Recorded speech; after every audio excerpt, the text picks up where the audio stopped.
ওম শান্তি। আজিৰ তাৰিখ 4 জুন 2025 বৰ্ষ। প্ৰাতঃ মুৰলী বাপদাদা মধুবন। আজিৰ পিতাৰ অমৃতবাণী হৈছে, মৰমৰ সন্তানসকল, তোমালোক এতিয়া শ্ৰীমতত শান্তিৰ শিখৰলৈ যোৱা। তোমালোকে পিতাৰ পৰা শান্তিৰ উত্তৰাধিকাৰ লাভ কৰা। শান্তিত সকলো আহি যায়। আৰু আজিৰ প্ৰশ্ন, নতুন সৃষ্টি স্থাপনাৰ মুখ্য আধাৰ কি? পিতাই উত্তৰত কৈছে, পবিত্ৰতা।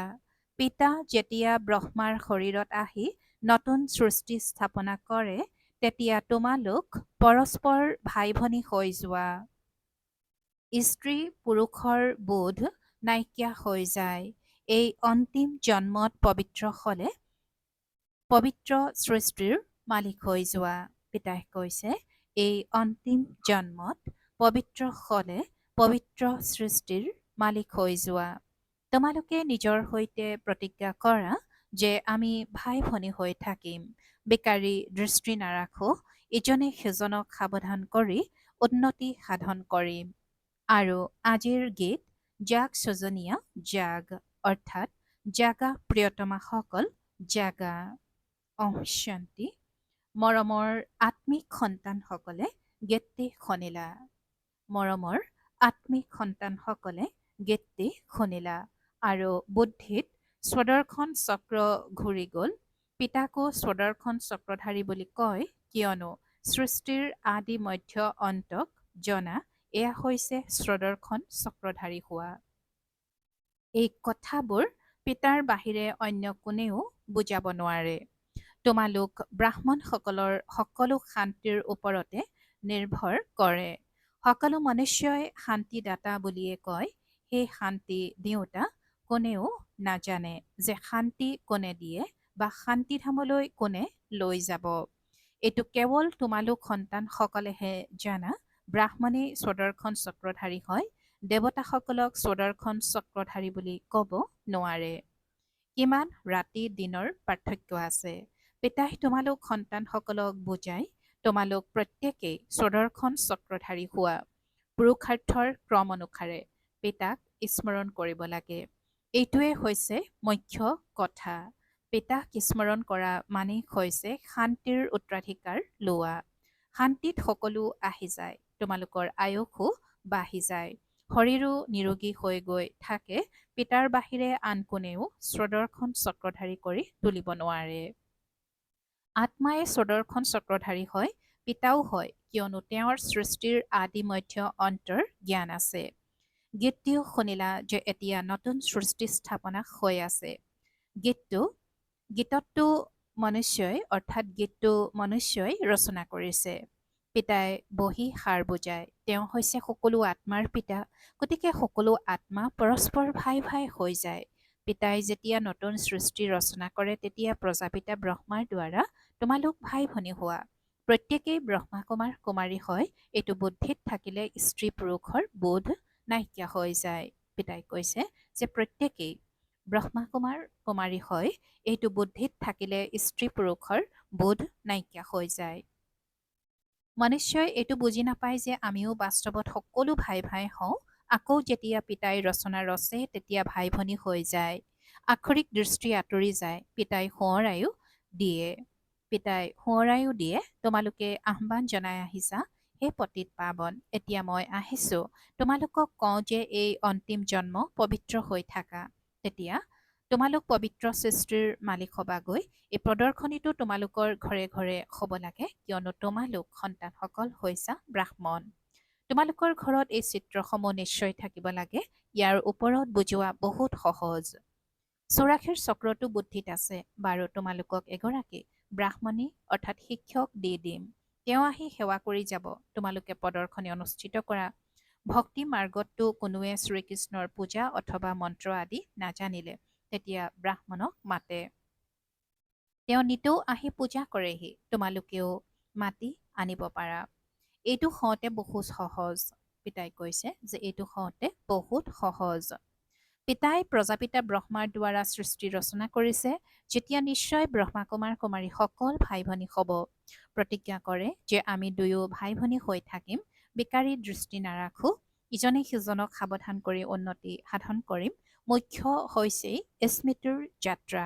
তেওঁলোকে বিজ্ঞানৰ শক্তিৰে কিমান ওপৰলৈ যোৱাৰ চেষ্টা কৰে, কিন্তু ওপৰত জানো কোনো সৃষ্টি আছে? এয়া হৈছে বিজ্ঞানৰ শিখৰলৈ যোৱা।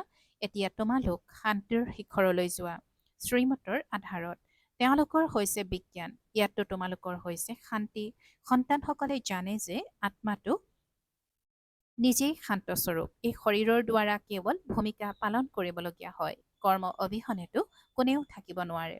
পিতাই কয়, নিজক শৰীৰৰ পৰা পৃথক আত্মা বুলি বুজি পিতাক স্মৰণ কৰিলে তোমালোকৰ বিকৰ্ম বিনাশ হ'ব। অতিকৈ সহজ, সকলোতকৈ বেছি যিসকল মোৰ ভক্ত অৰ্থাৎ শিৱৰ পূজাৰী আছে, তেওঁলোকক বুজোৱা। উচ্চতকৈও উচ্চ পূজা হৈছে শিৱৰ, কিয়নো তেওঁহে সকলোৰে সদ্গতিদাতা হয়। এতিয়া তোমালোকক সন্তানসকলে পিতাই কৈছে যে এতিয়া তোমালোক সন্তানসকলে জানা যে পিতা সকলোকে লগত লৈ যাবলৈ আহিছে। পিতাই কৈছে যে এতিয়া তোমালোক সন্তানসকলে জানা যে পিতা সকলোকে লগত লৈ যাবলৈ আহিছে। নিজৰ সময়ত আমিও ড্ৰামা অনুসৰি কৰ্মাতীত অৱস্থাত উপনীত হ'ম আৰু তেতিয়া বিনাশ হৈ যাব। পুৰুষাৰ্থ বহুত কৰিব লাগে যাতে আমি আত্মাসকল শতোপ্ৰধান হৈ যাওঁ। পিতাৰ শ্ৰীমতত চলিব লাগে। শ্ৰীমদ ভাগৱত গীতা বুলি কয়, কিয়নো শ্ৰেষ্ঠ মহিমা। কিমান শ্ৰেষ্ঠ মহিমা? পিতাই আজি কৈছে যে পুৰুষাৰ্থ বহুত কৰিব লাগে যাতে আমি আত্মাসকল শতোপ্ৰধান হৈ যাওঁ। পিতাৰ শ্ৰীমতত চলিব লাগে। শ্ৰীমদ ভাগৱত গীতা বুলি কয় যে কিমান শ্ৰেষ্ঠ মহিমা। দেৱতাসকলৰো মহিমা গায়। সৰ্বগুণ সম্পন্ন, সম্পূৰ্ণ নিৰ্বিকাৰী পিতাহে আহি সম্পূৰ্ণ পাৱন কৰি তোলে। যেতিয়া সৃষ্টি সম্পূৰ্ণ পবিত্ৰ হৈ যায়, তেতিয়াহে পিতা আহি সম্পূৰ্ণ পাৱন সৃষ্টি ৰচনা কৰে। সকলোৱে কয় আমি ভগৱানৰ সন্তান, তেন্তে নিশ্চয় স্বৰ্গৰ উত্তৰাধিকাৰ থকা উচিত।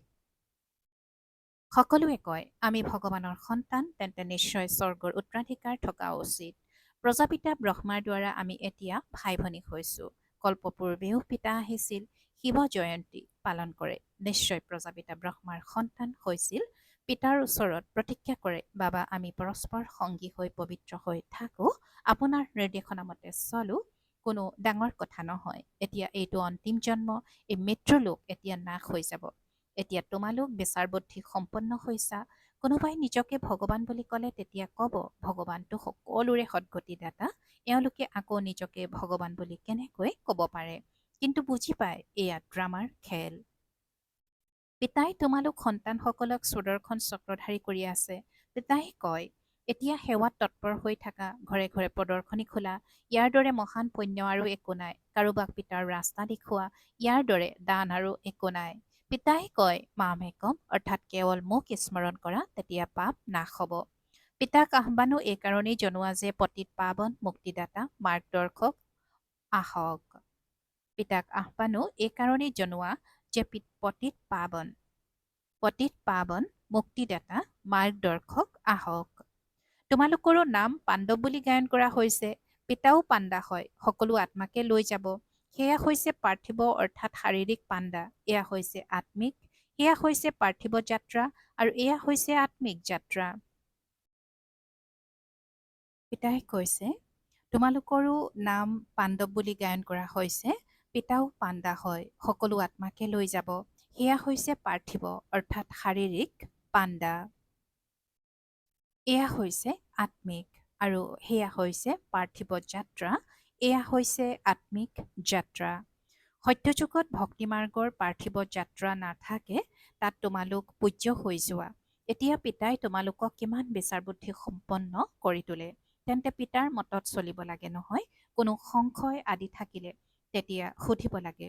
এতিয়া পিতাই কয় মৰমৰ সন্তানসকল, আত্ম অভিমানী হোৱা, নিজক আত্মা বুলি বুজি পিতাক স্মৰণ কৰা। তোমালোক মোৰ অতি মৰমৰ সন্তান হোৱা নহয়, তোমালোক আধাকল্পৰ প্ৰেমিক। এজনৰে অনেক নাম ৰাখি দিছে, কিমান নাম কিমান মন্দিৰ নিৰ্মাণ কৰা। মই হওঁতো এজনেই। মোৰ নাম হৈছে শিৱ। মই ৫,০০০ বছৰ পূৰ্বে ভাৰতলৈকে আহিছিলোঁ, সন্তানসকলক তুলি লৈছিলোঁ। এতিয়াও তুলি আছো। ব্ৰহ্মাৰ সন্তান হোৱা হেতুকে তোমালোক নাতি নাতিনী হৈ গলা। ইয়াত উত্তৰাধিকাৰ আত্মাসকলেই পায়। এই ক্ষেত্ৰত ভাই ভনীৰ প্ৰশ্ন উদয় হ'ব নোৱাৰে। আত্মাইহে পঢ়ে, উত্তৰাধিকাৰ লৈ সকলোৰে অধিকাৰ আছে। তোমালোক সন্তানসকলে এই পুৰণি সৃষ্টিত যি কিছু দেখি চাহক, এই সকলোবোৰ বিনাশ হৈ যাব। যথাযথ মহাভাৰতৰ যুদ্ধও হয়। বেসদৰ পিতাই বেসদৰ উত্তৰাধিকাৰ দি আছে। বেসদৰ জ্ঞান শুনাই আছে, গতিকে ত্যাগো বেসদৰ কৰিব লাগে। তোমালোকে জানা, কল্পপূৰ্বেও পিতাই ৰাজযোগ শিকাইছিল। ৰাজস্ব অশ্বমেধ যজ্ঞ ৰাজস্ব অশ্বমেধ যজ্ঞ ৰচনা কৰিছিল। আকৌ ৰাজত্ব কৰিবলৈ সত্যযুগী নতুন সৃষ্টি নিশ্চয় লাগে। পুৰণি সৃষ্টিৰ বিনাশো হৈছিল। ৫,০০০ বছৰৰ কথা নহয় জানো? এয়াই যুদ্ধ হৈছিল, যাৰ দ্বাৰা দুৱাৰ মুকলি হৈছিল। ফলকটো লিখি দিয়া, স্বৰ্গৰ দুৱাৰ কেনেকৈ মুকলি হৈ আছে, আহি বুজক। তোমালোকে বুজাব নোৱাৰিলে আনক মাতি আনিব পাৰা। তেতিয়া লাহে লাহে বৃদ্ধি হৈ গৈ থাকিব। তোমালোক প্ৰজাপিতা ব্ৰহ্মাৰ সন্তান। কিমান অনেক ব্ৰাহ্মণ ব্ৰাহ্মণী আছা। উত্তৰাধিকাৰ পোৱা যায় শিৱ বাবাৰ পৰা। তেওঁৱে সকলোৰে পিতা। বুদ্ধিত এইটো স্মৃতিত ভালকৈ থাকিব লাগে যে আমি ব্ৰাহ্মণৰ পৰা দেৱতা হওঁগৈ। আমিয়েই দেৱতা আছিলো, আকৌ চক্ৰ পৰিক্ৰমা লগালো। আমি এতিয়া ব্ৰাহ্মণ হৈছো, আকৌ বিষ্ণুপুৰীলৈ যাম। জ্ঞান হওঁতে বহুত সহজ, কিন্তু কোটিৰ মাজত কোনোবাহে ওলায়। প্ৰদৰ্শনীত কিমান অনেক আহে, কাৎচিতহে কোনোবা ওলায়। কোনোৱেতো কেৱল মহিমা কৰে যে বহুত ভাল, আমি আহিম। কোনোবা বিৰলজনেহে ৭ দিনৰ পাঠ্যক্ৰমত অংশ লয়। এতিয়া ৭ দিনৰ কথাটিও কি, গীতা পাঠো ৭ দিনৰ বাবে ৰাখে। ৭ দিন তোমালোকো ভাতিত থাকিব লাগে। নিজক আত্মা বুলি বুজি পিতাক স্মৰণ কৰিলে গোটেই ময়লা আঁতৰি যাব। আধাকল্পৰ লেতেৰা বেমাৰ হৈছে দেহ অভিমানৰ, সেয়া আঁতৰাব লাগে। আত্মা অভিমানী হ'ব লাগে। ৭ দিনৰ পাঠ্যক্ৰম বহুত দীঘলীয়া হয় জানো? কাৰোবাৰ ছেকেণ্ডত তীৰ লাগি যাব পাৰে। জ্ঞানৰ দ্বাৰা প্ৰভাৱিত হ'ব পাৰে। পলমকৈ অহাসকল আগত যাব পাৰে। ক'ব, আমি দৌৰি গৈ পিতাৰ পৰা উত্তৰাধিকাৰ লৈয়ে ল'ম। বহুতেতো পুৰণা সকলতকৈও তীব্ৰ বেগেৰে আগবাঢ়ি যায়, কিয়নো ভাল ভাল সাৰ কথা তৈয়াৰ কৰি থোৱা বস্তু জ্ঞানৰ সাধন প্ৰাপ্ত কৰে। পিতাই কৈছে, পলমকৈ অহাসকল আগত যাব পাৰে। পলমকৈ অহাসকল আগত যাব পাৰে। ক'ব, আমি দৌৰি গৈ পিতাৰ পৰা উত্তৰাধিকাৰ লৈয়ে ল'ম। বহুতেতো পুৰণা সকলতকৈও তীব্ৰ বেগেৰে আগবাঢ়ি যায়, কিয়নো ভাল সাৰ কথা তৈয়াৰ কৰি থোৱা বস্তু অৰ্থাৎ জ্ঞানৰ সাধন প্ৰাপ্ত কৰে। প্ৰদৰ্শনী আদিত বুজাবলৈ কিমান সহজ। যদি নিজে বুজাব নোৱাৰা, তেন্তে ভগ্নীক অৰ্থাৎ ব্ৰাহ্মণীক মাতি পঠিওৱা, যে নিতৌ আহি বুজাই থৈ যোৱা। ৫,০০০ বছৰ পূৰ্বে এই লক্ষ্মীনাৰায়ণৰ ৰাজত্ব আছিল, যি ১২৫০ বছৰ চলিল। কিমান সৰু কাহিনী। আমিয়ে দেৱতা আছিলো, আকৌ আমিয়ে ক্ষত্ৰিয় বৈশ্য শূদ্ৰ হলো।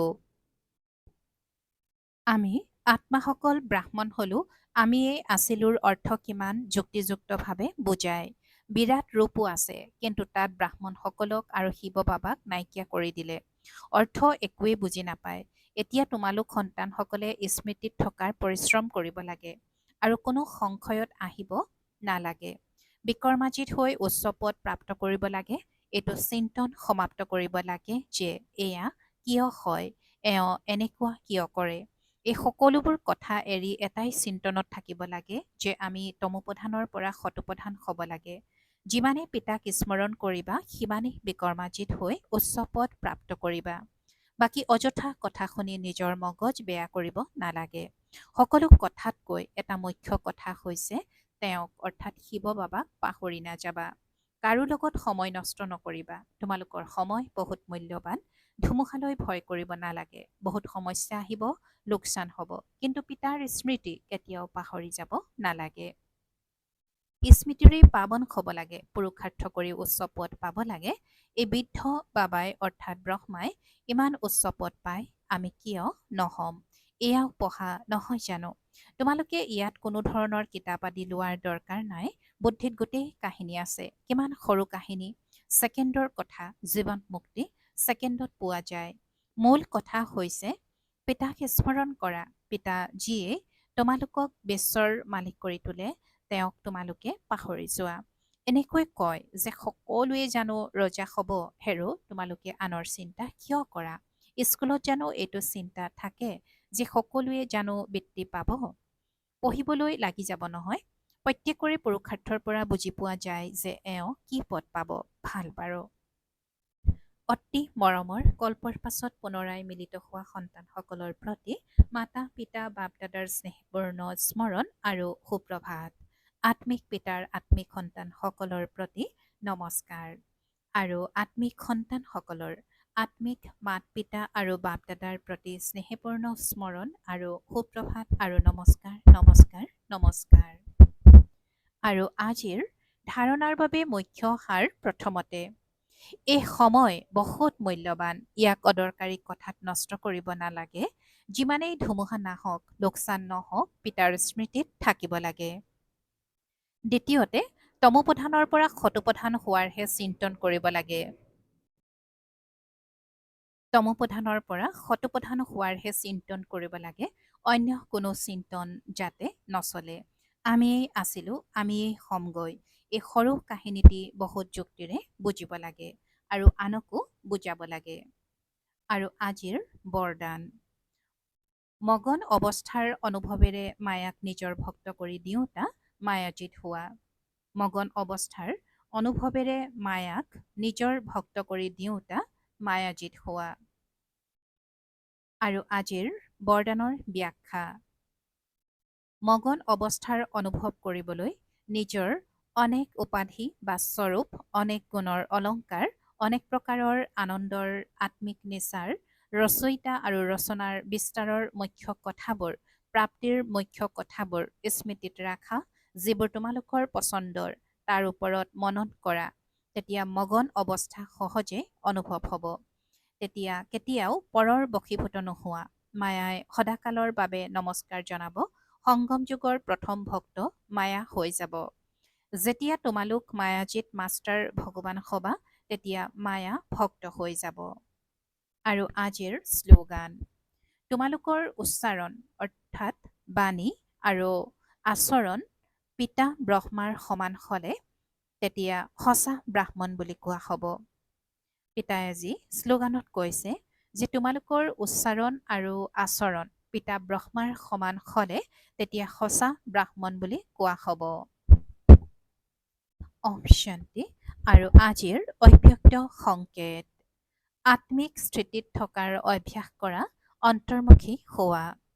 নিৰন্তৰ স্মৃতিত থকাৰ সহজ সাধন হৈছে প্ৰবৃত্তিত থাকি পৰবৃত্তিত থকা। পৰবৃত্তি অৰ্থাৎ আত্মিক ৰূপ। এনেকৈ আত্মিক ৰূপত থাকোতাসকল সদায় অনাসক্ত আৰু পিতাৰ স্নেহী হ'ব। যিয়েই নকৰক। পিতাই কৈছে যে যিয়েই নকৰক, কিন্তু এনেকুৱা অনুভৱ হ'ব যেন কাম কৰা নাই, খেল খেলিছে।